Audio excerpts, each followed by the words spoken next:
না, কিন্তু নতুন টাকা ছাপায় কে? আপনারা ভাবলেন খুব সহজ প্রশ্ন, তাই না? টাকা ছাপায় সরকার।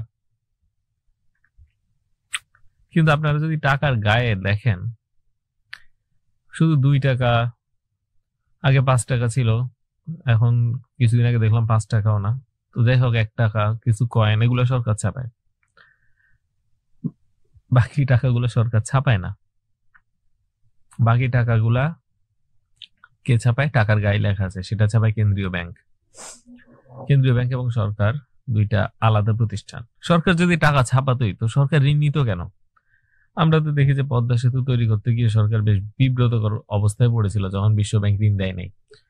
তখন সে টাকার জন্য হন্য হয়ে খুঁজছিল। তো সে তো টাকা ছাপায় পদ্মা সেতু করে ফেলতে পারতো। ঋণ কেন দরকার ছিল? যে টাকা ছাপাতে পারে সে কি কারো থেকে ঋণ নেয়? আচ্ছা, এই পর্যায়ে আমরা জানলাম যে সরকার টাকা ছাপায় না, টাকা ছাপায় বাংলাদেশ ব্যাংক। তো অনেকে বলতে পারে, না সমস্যা কি, বাংলাদেশ ব্যাংক তো সরকারি প্রতিষ্ঠান, একই তো, যেই লাভ সেই কদু।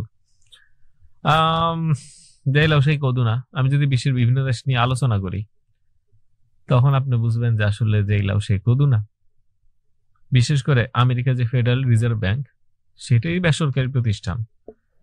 তার মানে সে যখন টাকা ছাপাচ্ছে, শুধু আমেরিকা না, যেহেতু ডলার সারা বিশ্বের সবাই সঞ্চয় করে, সবাই বলতে আমরা ব্যক্তিগতভাবে অনেকে সঞ্চয় করি, তার চেয়ে বড় ব্যাপার হচ্ছে বিশ্বের সকল কেন্দ্রীয় ব্যাংক ডলার সঞ্চয় করে। অর্থাৎ বাংলাদেশ সরকার বা বাংলাদেশ ব্যাংক, যেটাই বলেন, যদি আপনারা এক ভাবেন, ডলার সঞ্চয় করে। পৃথিবীর প্রতিটা দেশের কেন্দ্রীয় ব্যাংক ডলার সঞ্চয় করে। তাহলে ডলার যে ছাপাচ্ছে, সে সারা বিশ্ব থেকে মুদ্রার মান নিয়ে নিচ্ছে। সেটা বাদ দিলাম, সেটা না হয় ফেডারেল রিজার্ভের গল্প। কিন্তু যে সকল দেশে কেন্দ্রীয় ব্যাংক সরকারি, ধরা যাক পুরাই সরকারি, সেখানে কি সরকার জনগণের থেকে অন্যায়ভাবে সম্পদ কেড়ে নিচ্ছে না? সেই জন্য ইনফ্লেশনকে বলা হয় যে সিক্রেট ট্যাক্স। যে সরকার সরাসরি আপনার উপর কর আরোপ করবে না, কিন্তু গোপনে আপনার সম্পদ চুরি করে ফেলবে। কিন্তু আপনারা কি জানেন, আসলে কেন্দ্রীয় ব্যাংক বলেন বা সরকার যে টাকাটা ছাপায়, সেটা সামান্য। তার চেয়ে আরো অনেক বেশি টাকা তৈরি করে কমার্শিয়াল ব্যাংকস বা বাণিজ্যিক ব্যাংকগুলা, যেগুলো আমরা চারপাশে চোখে দেখি। যেমন কি, বাংলাদেশের যদি নাম বলি, ব্র্যাক ব্যাংক, ইসলামী ব্যাংক, ঢাকা ব্যাংক, আল আরাফা ব্যাংক, শাহজালাল ব্যাংক।